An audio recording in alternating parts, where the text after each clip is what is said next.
Welcome back, Duelists. Casual Duelist here, and it's time to finally get around to doing the second of my Legends Behind the Cards. Now, quick thing. These obviously take a little more research, and I was a little underprepared the first time. I'm going to be a little underprepared this time, but due to the editing and everything else, little bit of time constraints, I focused more on producing decks as of late. And for anybody who enjoyed this, I just wanted you to know, like, I'm still doing this. So, real quick, before we get too far, let's talk about the archetype or group of characters we're going to be talking about today. Those are the danger cards. Now, first and foremost, I'm not going to be talking about any of the spells or the traps. Because honestly, those are more like you're inferring something based on the artwork and not so much the actual card itself. So we're going to stick to the 9 cards that are of the archetype today. And of course, those cards would be Danger Bigfoot, Danger Chupacabra, Dogman, Mothman, Nessie, Ogapogo, Thunderbird, Jackalope, and Tsunjinoko. So some of you may already know some of these names because they are a good mix and they're a great second video. The first time we did ancient Egyptian god cards, and the reason there was like it's pure mythology, but these guys almost transcend mythology and into urban legends sometimes, and even pop culture, like you're gonna see. So we can identify them real quick. They are all cryptids. First thing we need to know is what is a cryptid. And I'm looking at the definition right now. It is an animal, and they actually go in, throw some parentheses text at us. They go, such as Sasquatch or the Loch Ness Monster, and parentheses, that have been claimed to exist but never proven to exist. So what does that mean? It means that obviously somebody has made a claim, but it doesn't show up in A, the fossil records, B, we don't have any live or dead specimens, and C, we really have just fleeting amounts of proof, mostly eyewitness, some photograph. And if you're really into these, I'm not here to like get into the debate about whether or not they exist, because it's a whole different mindset than us enjoying the backstory of some of these cards. And that let somebody else do that. That could be their thing. So now that we know that they are all cryptids and we have the base definition of what a cryptid is, we're going to start with one of my favorites, one of the ones that pops up the most in pop culture, and that would be our boy Bigfoot. So again, what is Bigfoot? Bigfoot is a large bipedal, very hairy monster that stalks through the woods. And again, with the card art, we're going to see kind of a pretty cool telling about it. Bigfoot is also referred to as Sasquatch an awful lot, and he makes his way into pop culture this way with the Jack Link's commercials. Now, if you guys maybe were too young to see those commercials, or maybe just didn't watch TV, that is a hilarious like little mini wormhole that you guys can go ahead and get lost in, especially here on YouTube, because obviously there's going to be a compilation video or 10, and you'll just be able to go ahead and watch all the messing with Sasquatch for jerky commercials, which is fantastic, honestly. Mostly found in Canadian and like North American folklore, is considered to be an ape-like creature to inhabit forests. There are tons of supposed evidence. Again, I'm not going to get into that. One of the biggest things is the Patterson-Gimlin film. It's very grainy. It's worth a look. A lot of people were like, is it a guy in an ape suit? Kind of funny that you guys just happen to have a camera in the right spot. But, coincidence happens. So, like, I don't get into whether or not it's a hoax. There have also been audio recordings, which may or may not be of actual Bigfoot or Sasquatch, and tons of photographs and actual plaster casts have been made of large footprints. And again, yeah, as far as cryptozoological creatures, he's made it to pop culture. There are similar entities, and it depends on I guess, the region in which they're found. You will also hear them called or referred to in the same sentence with like skunk apes or yeti. And even yeti is one of those things that has made it into pop culture. I think everybody has the drinking tumbler now. Keeps your colds cold, keeps your hots hot, keeps the cold cold a long time. No, they're not paying me to say that. Yes, I do know that. Um, but just kind of crazy. Um, a lot of like loggers and stuff have, supposedly run into it. And of course, as years have gone, more people have said that they've encountered it. If you guys are looking for a movie maybe that has a Bigfoot in it, a very funny one would be the old Harry and the Hendersons was a pretty funny Bigfoot movie. So again, the region of origin will be mostly North America between Canada and America. So another one of our good guys here is the Chupacabra. And again, the art kind of resembles all of the, and again, I don't want to say like fan arts or anything, but like the artist renditions. Like when you have somebody describe what they saw and you have the artist go ahead and take that down and try to draw it for them. The Spanish pronunciation actually translates to goat sucker for this, and it like came about in Puerto Rico right around like 95 is when it's like really starting to hit mainstream, people reporting the sightings and everything. And the attacks were called, sorry, the reason it got its name, the bloodsucker, the goat sucker, sorry, is because the attacks in which it's been blamed for are pretty vampiric, where it would actually drink the blood of the livestock, but sort of like leave the meat, if that makes sense to you. Um, and of course, as time went by, this would obviously be, spotted elsewhere, as is with most urban legends and myths. And it goes as far as, let's see, my notes are saying as far north as like Maine in the United States, and as far south as the country Chile in South America. So that's kind of cool too.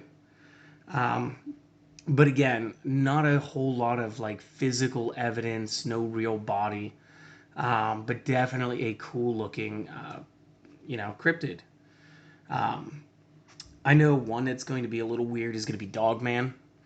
And from the looks of him and his Japanese name, I believe, I know that it included the wording werewolf, which is a common thing that we see in the Yu-Gi-Oh cards when it's supposed to be a werewolf.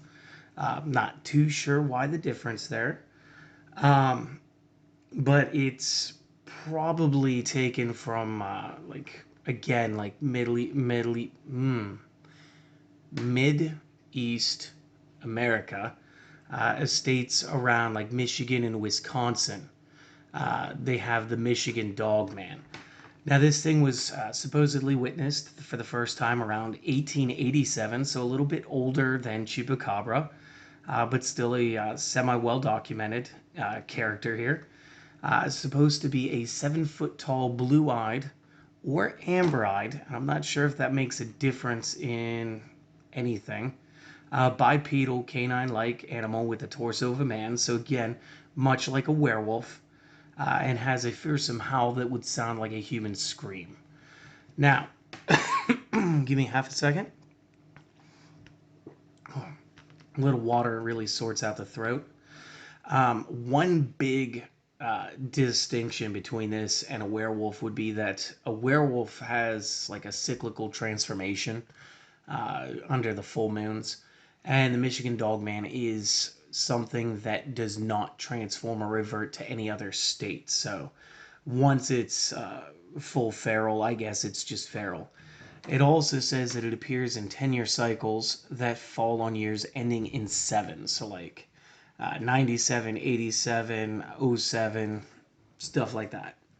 Um, Located all throughout Michigan, again, mostly in the northwestern portion of the lower peninsula of the state. And it even has a song.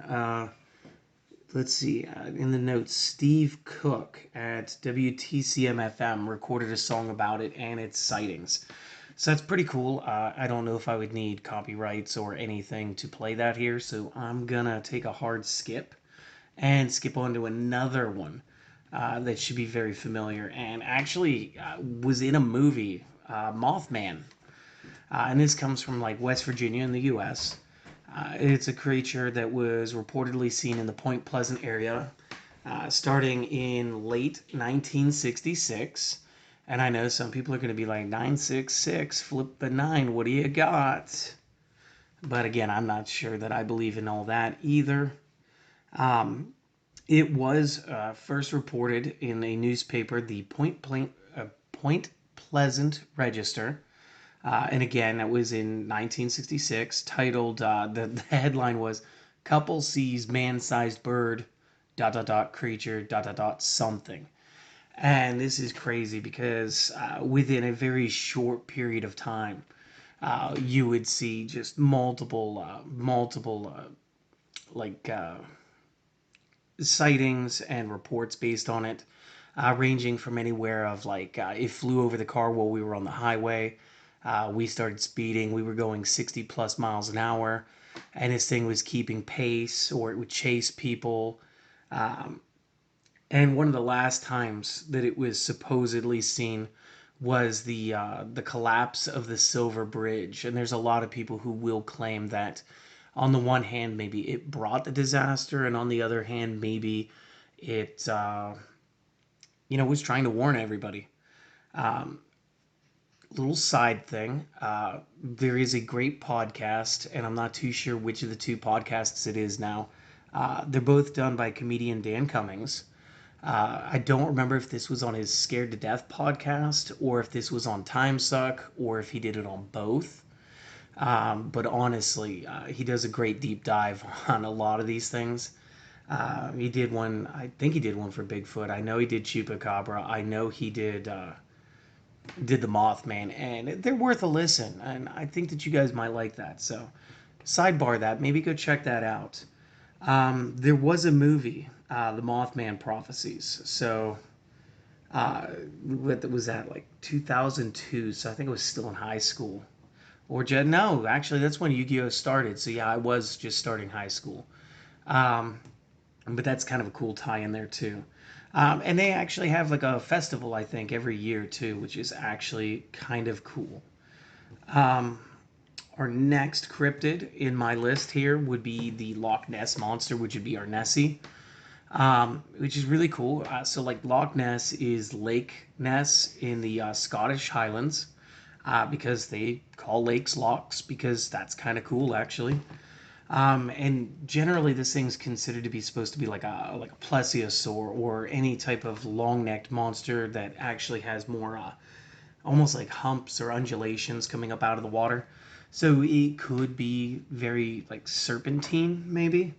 A lot of the like tourist trap souvenirs and stuff will have it look like a plesiosaur. And again, that's like a big argument. I'm not going to get into that.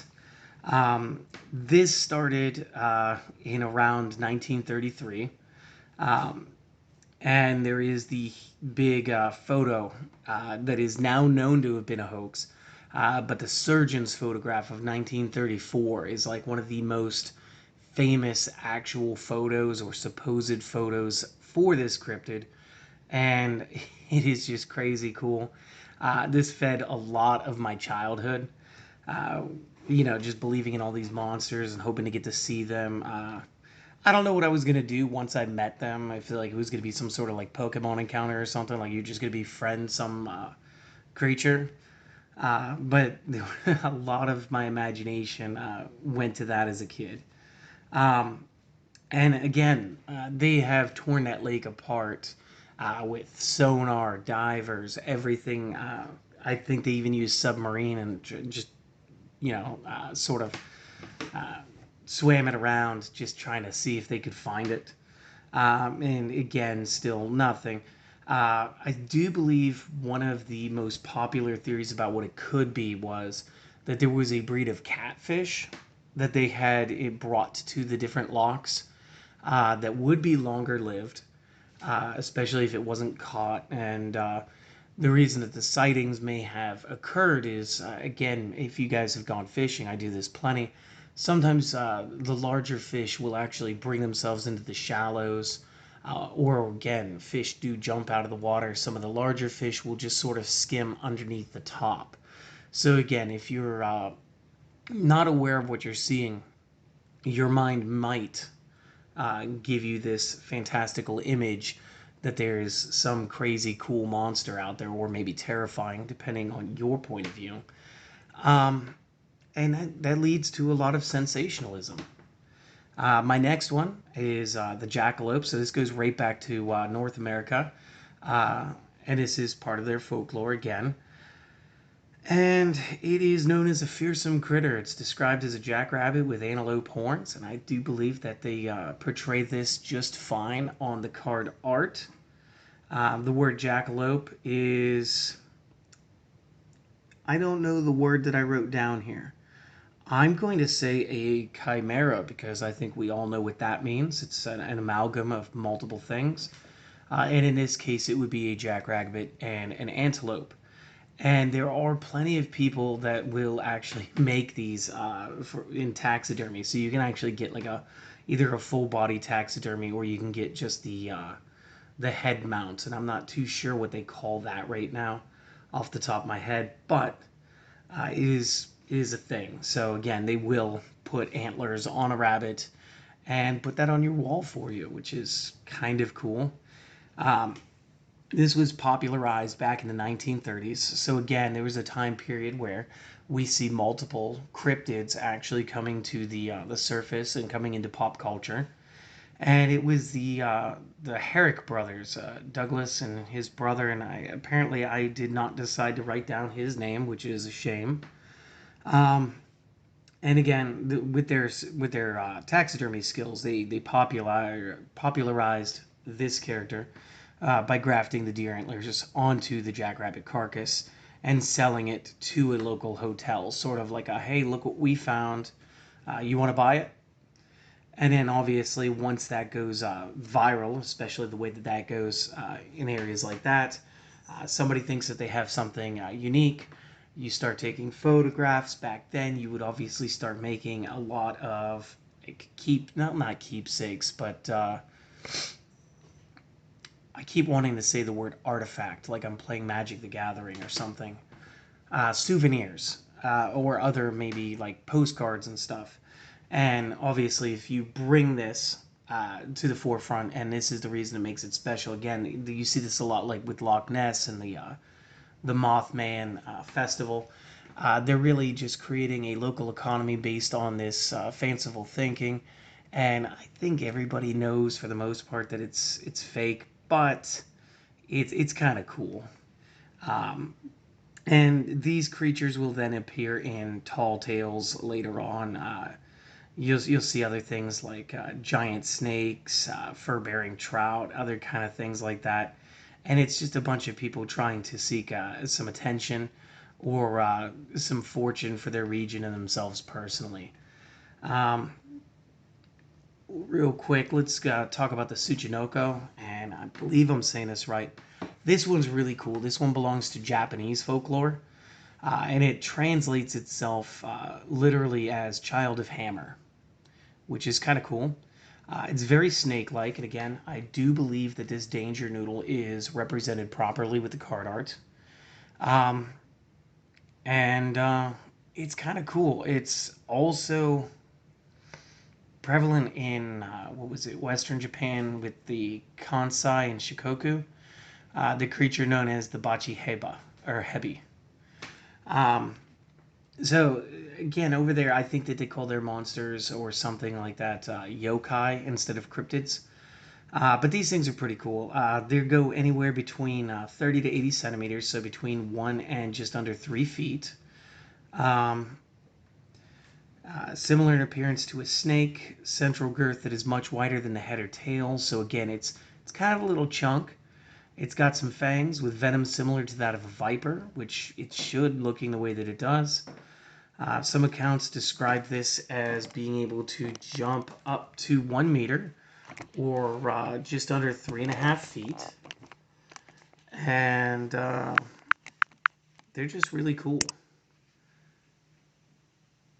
There was also something in here that said that they could swallow their own tail to roll like a wheel, which would make it very movable, especially downhill. And let's see. According to legend, some Tsunjinoko have the ability to speak, which again could make them troublesome to deal with, and a propensity for lying, so they're not very honest, I guess.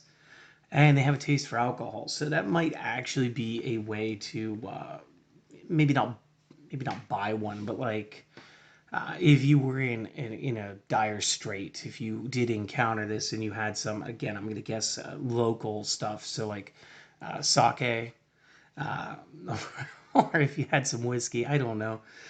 Maybe you would be able to fascinate it with that in order to make your way away from the danger noodle. We got two more left. We got Ogapogo. And this one is from Canada.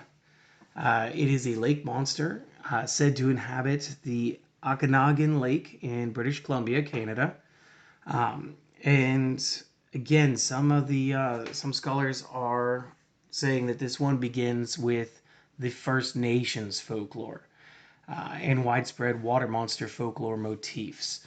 I'm looking at some of the images here real quick, and this one looks more serpentine than Nessie's usually portrayed. This one almost looks like a mix between a European dragon with the way that the scaling runs down the back and maybe the face, and then also like a large snake, so more serpentine, almost like a Chinese dragon or a Japanese dragon. But it's pretty cool. And Okanagan Lake is the largest of 5 interconnected freshwater fjord lakes in the Okanagan Valley, which is also pretty cool. So, kind of reminds me of the Great Lakes that we have here in the U.S., which are, again, pretty beautiful. If you ever get the chance, go check them out. Some spots are way better than others, and some are just too crowded. Last one I've got on the list for today would be the Thunderbird. And this one is actually like North American, Native American, tribal history, culture. This one's actually considered to be a supernatural being of both power and strength. It is depicted a bunch of different ways. The Algonquins, I believe it was, had a motif with it where this, maybe it wasn't them. One of them, one of the Native American tribes, does believe that it does have the ability to like shapeshift and then interact with the people. One of the tribes might be the same one. I realize how bad that sounds. Again, like I said, I didn't really do enough research on this. Shows them as being protectors, even defenders of the local people. And these things have done some just fantastic feats of strength. Again, I'm not sure which legend because I read a bunch of them and they're all mixing together right now. It is also supposed to have like lifted a whale. And I don't know about you, but that means he didn't skip wing or leg day. So that's pretty tough. That's triple hard. But just a great character. And there's other ways to see the, excuse me, to see the Thunderbird, not just in history or in Yu-Gi-Oh! This is actually, and it should be, the base for what Zapdos from Pokemon was created from too. Again, not just saying that because he's electric and bird, but he's also a legendary, and it does make a little bit of sense. And again, I do think that his Yu-Gi-Oh! Card art gives a good sample of strength and everything that you would expect from this. I do remember reading something, and again, this is like the worst source to cite. I don't know if you guys have ever heard of the Sun News, but they did this big thing with like Bat Boy and stuff and whatever. There was a story where a kid supposedly got picked up in his yard and carried, I think it was like 20 miles before the Thunderbird set him down. So, again, truly terrifying if it's real, but truly a cool concept for bringing to our game. Now, before I leave you guys, and I know I did a whole lot of stuttering, my mush mouth is kind of hitting me today a little bit. Stole that phrase, but it applies today. Um, Other cryptids that they could add, and cryptids that might be, I don't know, too scary. Uh, I'd like to see, and this is a cool one, the Wendigo. Um, I think we got close a couple of times, but if you guys have ever seen Wendigos, and again, one of the most like recent pop culture representations for this would probably be the Supernatural TV show. The Winchester boys have to fight these things a couple of times, and they are terrifying. Um, the hungrier they are, the stronger they are, the bigger they are, the more food that they have eaten, like the weaker that they are in respect to what their hungry strength is. Um, Generally, like a taboo monster, something that would happen from doing something very bad, like eating human flesh, uh, or some other great taboo. This one appears a lot in Native American folklore and stuff, and I think it's a really great cautionary tale. Terrifying if it's real, but it is generally shown as being like a an elk's head on a almost starved, emaciated human body. And again, I think that the artists with Yu-Gi-Oh could make a really cool looking representation for this, because again, they don't have to go super dark with it. I would like to see something like maybe a skinwalker. Again, this gets a little terrifying because again, just transform into whatever they want. Um, and again, I think that they could do this very well, where they almost have like a character turning into a creature, or maybe it's a dual art where you have two characters on the card, or you could explain it with a spell or trap card where you show it actually changing into somebody that's in front of them. Because they do have this ability to just morph into whatever they want. So they could be an animal at the time.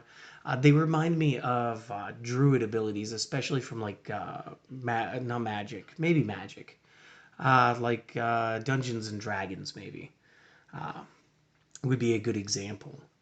Um, and you know what? I could keep going on about different cryptids and stuff, but I want to know what you guys would like to see added. So maybe interact with that comment section a little bit, and you guys tell me which of your favorite mythological or cryptid monsters you'd like to see enter the Yu-Gi-Oh game and maybe bolster the danger archetype. Uh, so I'd like to thank you guys for listening. I'm not going to bother with the rest of the stuff. I am going to ask you to do me one favor, though, and that is to have a great day, my friends. I will be back. I will get you some more deck profiles, and maybe also kind of put one of your favorite archetypes or something down in the comment section. I know I've got two more that I already have picked out that I kind of want to do. But if you guys have got something that interests me a little more than what I've picked, I might just switch it up and go with your idea before I go with mine.